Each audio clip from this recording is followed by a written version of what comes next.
Assalamualaikum warahmatullahi wabarakatuh.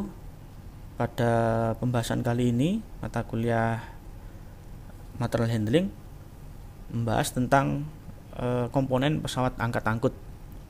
Pada pembahasan sebelumnya kita sudah membahas tentang mekanisme pengangkat melalui pule, sistem pule, sprocket engine, dan drum.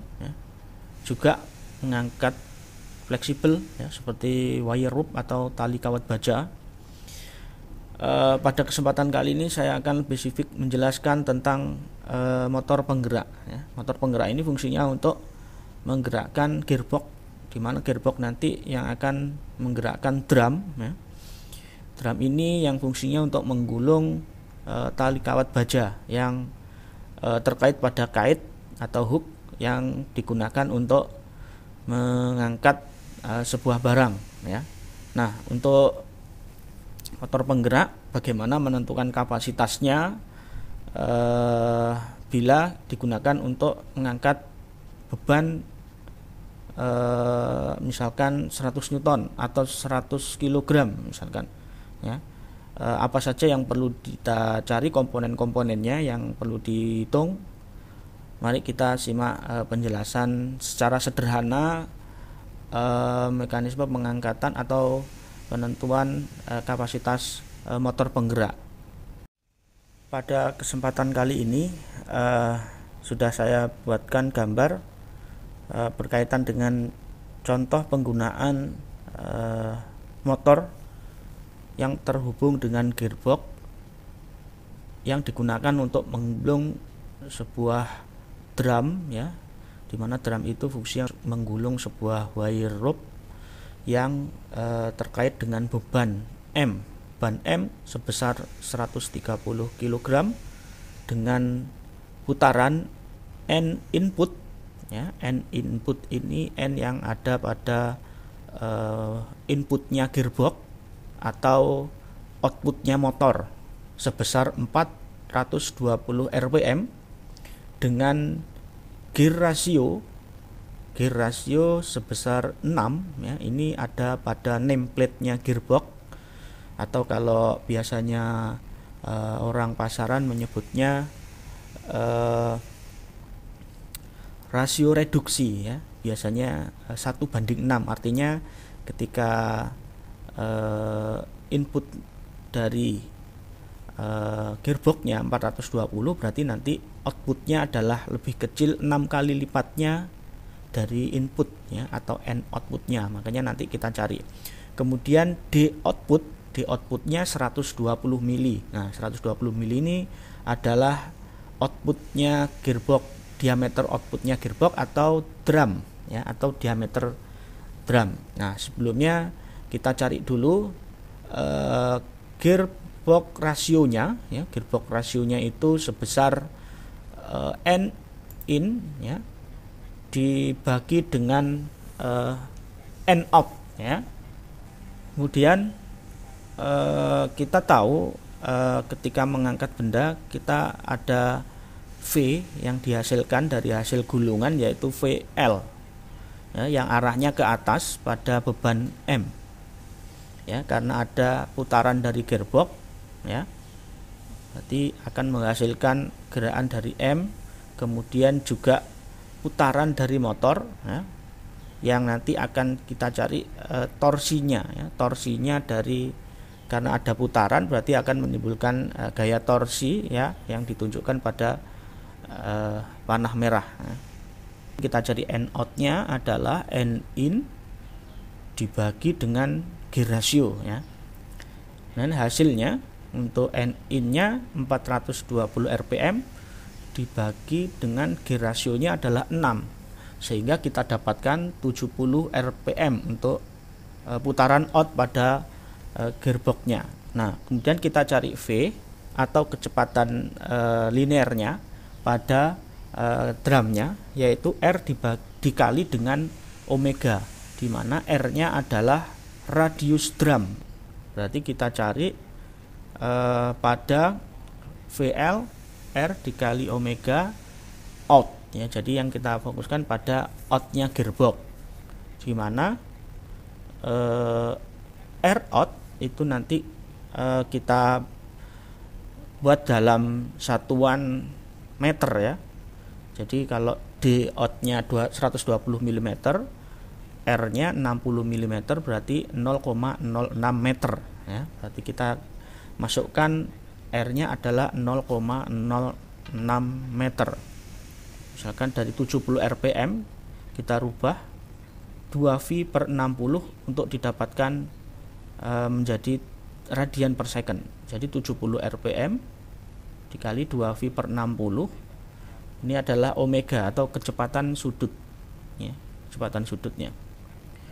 Kemudian kita nyari FL-nya, kita masukkan angka 7,33-nya ya, dikalikan dengan 0,06 meter ya, sehingga dihasilkan kecepatannya adalah 0,44 meter per second. Nah, ini adalah kecepatan VL ya.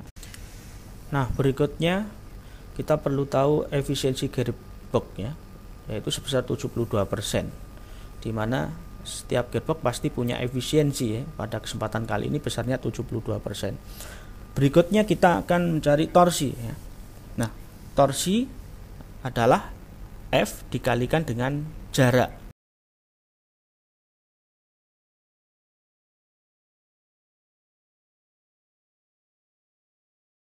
Kita cari nanti T out ya, atau yang terjadi pada torsi outnya gearbox.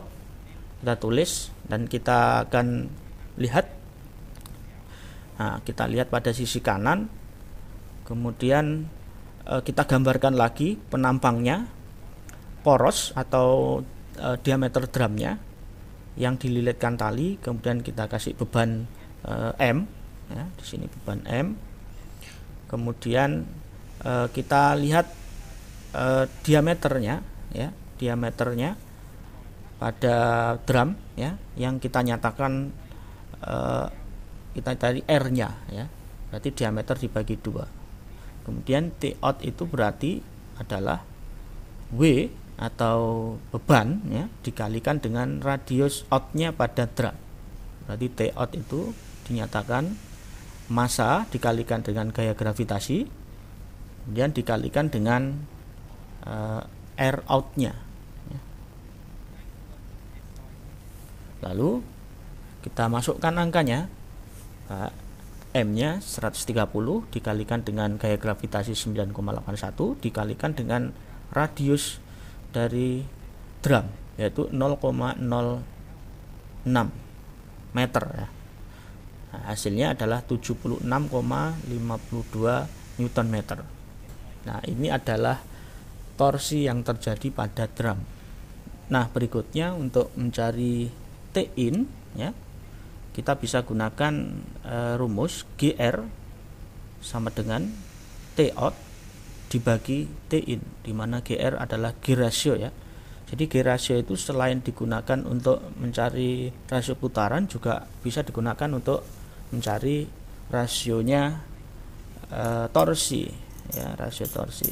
Tapi kita perlu tahu bahwa karena di gearbox itu punya efisiensi yang tidak 100% ya, jadi nanti kita masukkan faktor efisiensi 72%. Jadi bisa dikatakan misalkan kalau T out ya, T out, kemudian misalkan torsinya T-in-nya ya, T-in idealnya ya, TI, kemudian sama dengan T-out dibagi dengan gear ratio ya, dimana T-in ideal itu sama dengan ya, T-out-nya tadi ketemu 76,52 dibagi dengan gear ratio-nya 6, maka akan menghasilkan 12,75 Newton meter. Ini apabila kita gunakan 100% ya, karena realitanya gearbox itu tidak akan efisiensinya tidak akan 100% ya. Jadi kita perlu kalikan faktor efisiensi 72% ya, sesuai dengan nameplate yang ada pada gearbox, yaitu kita gunakan T-in ideal ya, dibagi dengan T-in aktual, ya. Atau misalkan bisa kita cari T-in-nya, ya, sama T-in aktualnya sama dengan T-in ideal dibagi dengan efisiensi, ya. Nah, berapa? Ya, berarti kita bisa dapatkan 12,75 pada aktualnya itu dibagi dengan efisiensinya 72% itu sama dengan 0,72, ya.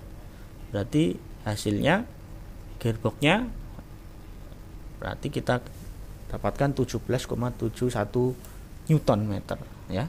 Berarti ini yang kita gunakan nanti untuk perancangan, ya.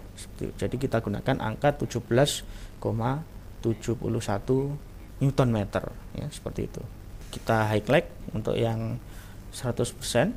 Berarti kalau kita gunakan 100% 12,75, ya. Efisiensinya 72%, maka hasilnya adalah 17,71 Newton meter, ya, seperti itu. Oke, berikutnya kita cari power, ya. Nanti kita tuliskan terlebih dahulu T-in-nya ada di T drum, ya, atau T-in aktualnya kita gunakan 17,7 Newton meter. Oke. Nah, berikutnya kita mencari power, ya. Nah, untuk mencari power rumusnya adalah P sama dengan torsi dikalikan dengan kecepatan sudut, ya, omega. Nah, kita gunakan P, ya, in. P in P yang masuk di dalam gearbox atau powernya gearbox. Nah, lalu P in A sama dengan T in aktualnya dikalikan kecepatan sudut masuk, ya, atau omega in. Nah, berarti omega sama dengan kita konversikan terlebih dahulu. Nah, kecepatan sudut sama dengan 420 rpm kita kali 2V/60 supaya dihasilkan satuan rad per second, ya. Jadi 43,98 radian per second. Nah, kita rubah terlebih dahulu. Nah, akhirnya kita dapatkan P in actualnya sama dengan T in actualnya tadi 17,71 dikalikan dengan kecepatan sudutnya yaitu 43,98 radian per second tadi. Nah, hasilnya adalah 78,98 watt. Jadi ini adalah daya yang dibutuhkan motor untuk menggerakkan gearbox, ya, dengan rasio 6 tadi dengan efisiensinya 72%.